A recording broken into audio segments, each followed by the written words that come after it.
Ugh. Looking for something. Yes, mate, I'm looking for my Switch. Do you know where it is? I have temporarily removed it from your care. You need to do something for me. Okay, why? And also, what do I need to do to get it back? I was right at the end of Xenoblade Chronicles 2. You haven't shared my visage to your internet friends for quite some time. I fear you have lost the drive to make the YouTube.com films. Ricky, chill, I am still doing YouTube. It's just, I have other things and interests and endeavors as well sometimes that eclipse it just a little. So, what could I possibly so urgently need to review that you of all things would be interested in? The simple matter of a multi-tool review. Surely you can put a big titty anime hose down for half a day and review a multi-tool. Yeah, I mean, I guess I can do multi-tools. It's been a little while. Who's made it? Who's the maker, Ricky? Good. I am excited to see you interact with this one. Who's the maker, Ricky? Ricky? Who's the... It's under your bed. I just looked under the bed when I was looking for the Switch. There's nothing under here, mate.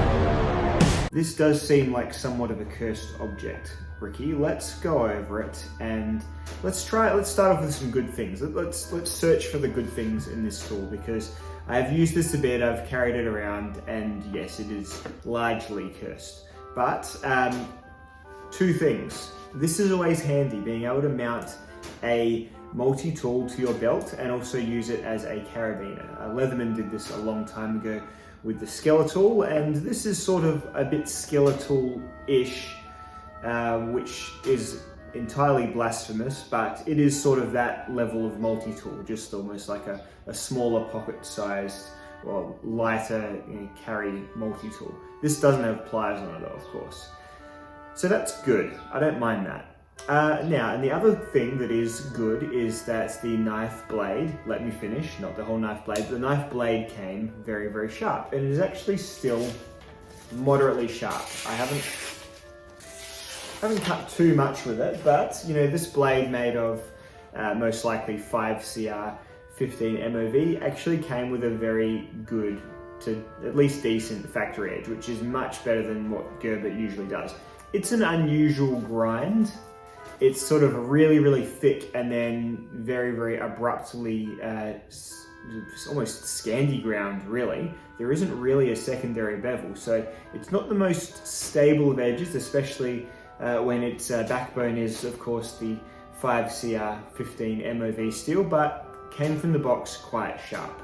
So that's the good stuff about the tool that I've come across so far. Let's go through it, the rest of the things, and I'm not going to say eviscerate, but highlight some of the things I suppose that could have been done better. So this tool kind of hangs its hat on being a tent stake remover.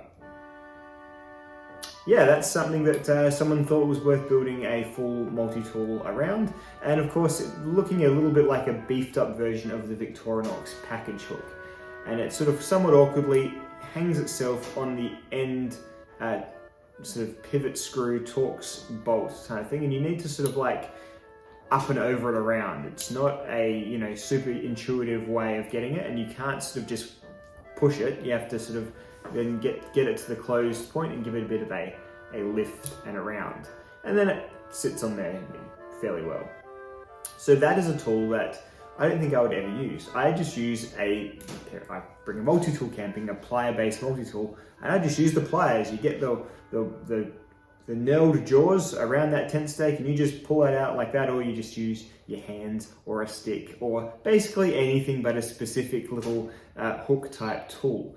But you know what? I guess they needed a reason to make another multi-tool. So that's the impetus here, folks. The tent stake removing tool. We're very proud of that one.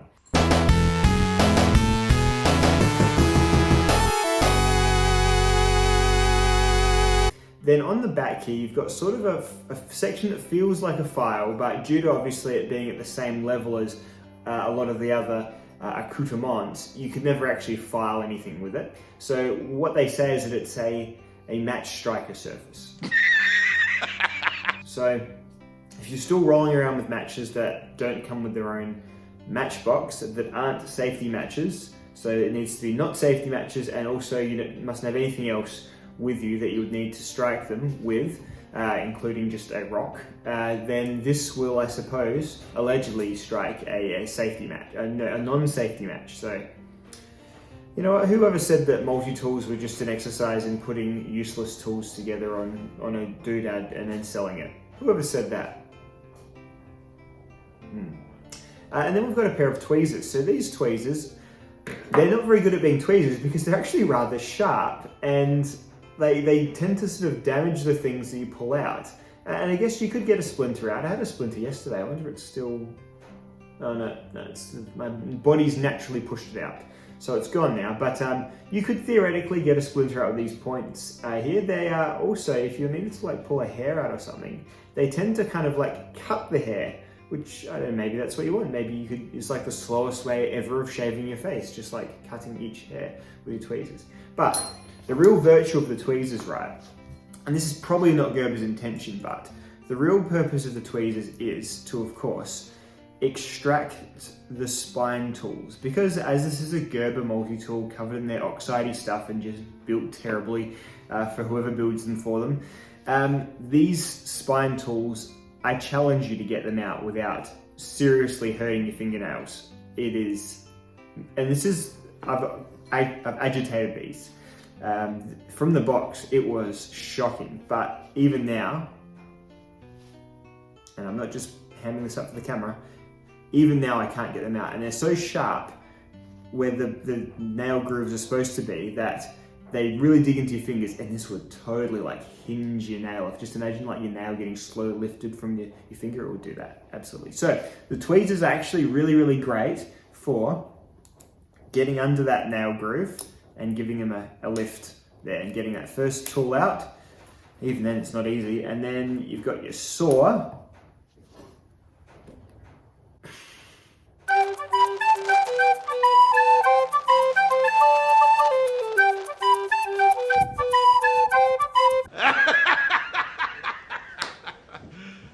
You serious?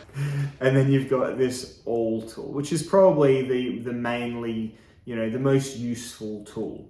Like, you know, an odd spiky bit of metal is generally, you know, fairly useful to scratch things, to mark holes in things, to get things out of things. Like you can clean like the, you know, you get this in the bottom port of your phone and you get a bit of cotton wool from your pocket in there or fluff in there and give it a little bit of a yeet out.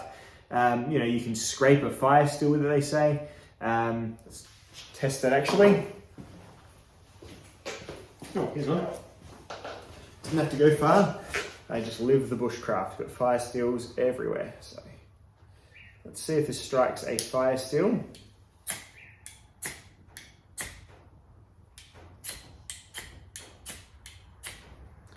Not very well, but I mean, I guess you'd call that striking, but let's try something like, let's get Gary Creeley's bushcraft knife and see what an actual fire striker will be.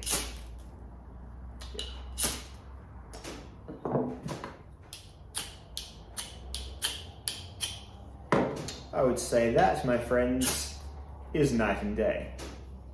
So, fire striker, let's just go with sharp, odd bit of metal, because, you know, that's not completely deriding it, because that's what it is, and that can be handy in certain points. But, geez, this is probably made of even less CRs and MOVs than the knife, because it's already got, you know, pretty drastic malformations on it from just doing that. Anyway, right, so... And then moving over here to the other side, again,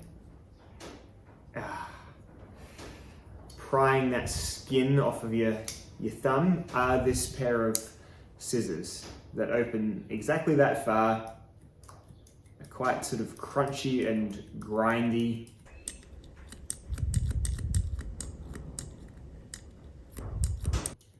And you know what? I suppose we'll cut something. So if you have things that are that big that you need to cut, not that big, because then it doesn't get all the way. So that's what these scissors are for. You know, I guess you could use them to cut threads if you're ever gonna put yourself through the endeavor of getting the bastard out of the handle, which is, again, requiring a fair bit of PSI applied there. So I don't know. These Gerber multi-tools, I had that other one the other day, they just come so badly made and assembled. I just don't know why they sell like this. I guess because they come in blister packs, right? So you can't actually play with it before you get it. Maybe that's why they sell, because they look kind of cool. Like Gerber, I've always said they've got a pretty strong art department, but geez, everything else about it is completely just half-cooked, underdone. Well done on sharpening the knife, said the knife reviewer to the knife company in somewhat earnest. I mean, I don't know, guys. I can't understand how these keep getting made. They sell for, you know, like not a huge amount, but it's still like $40, $50 to get something like this in Australia, probably like $30 in America there. And I just don't see any utility here that this specific tool is worth getting. And no, a tent stake puller, it ain't it, babe. It ain't it. Now go away or I shall taunt you a second time.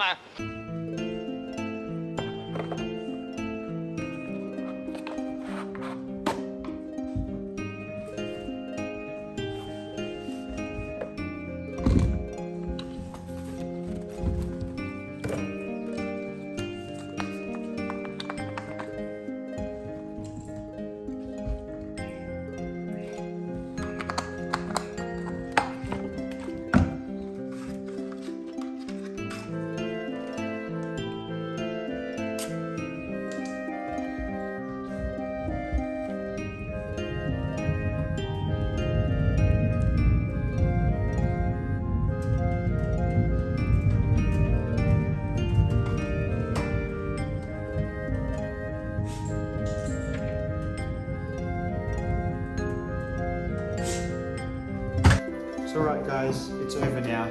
We won't be troubled by that awful object ever again.